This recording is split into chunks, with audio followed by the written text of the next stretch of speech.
သွားဖို့အတွက်မင်းရှိမှဖြစ်တော့မှာမဟုတ်ယုံကြည်ပါဒီစကားလေးကအရေးသိကြည့်လို့ဒီရင်ဝင်လက်ဝဲဘက်ကနှလုံးသားလေးအပြတ်တည်းနေပြီမို့ဘယ်လိုပြန်ကဲတင်မေးရမလဲမင်းလေးဒီမို့ကဘာပေါ်မှာရှိသမျှလူသားတိုင်းချစ်ကိုရင်ပွင့်ကြသလိုရွှေလေးပေါ်မင်းနာထောင်ကြည့်အောင် I love you it's here to meet you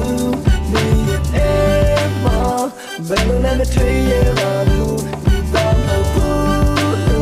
oh yes I do take it up your soul cheer the love I love you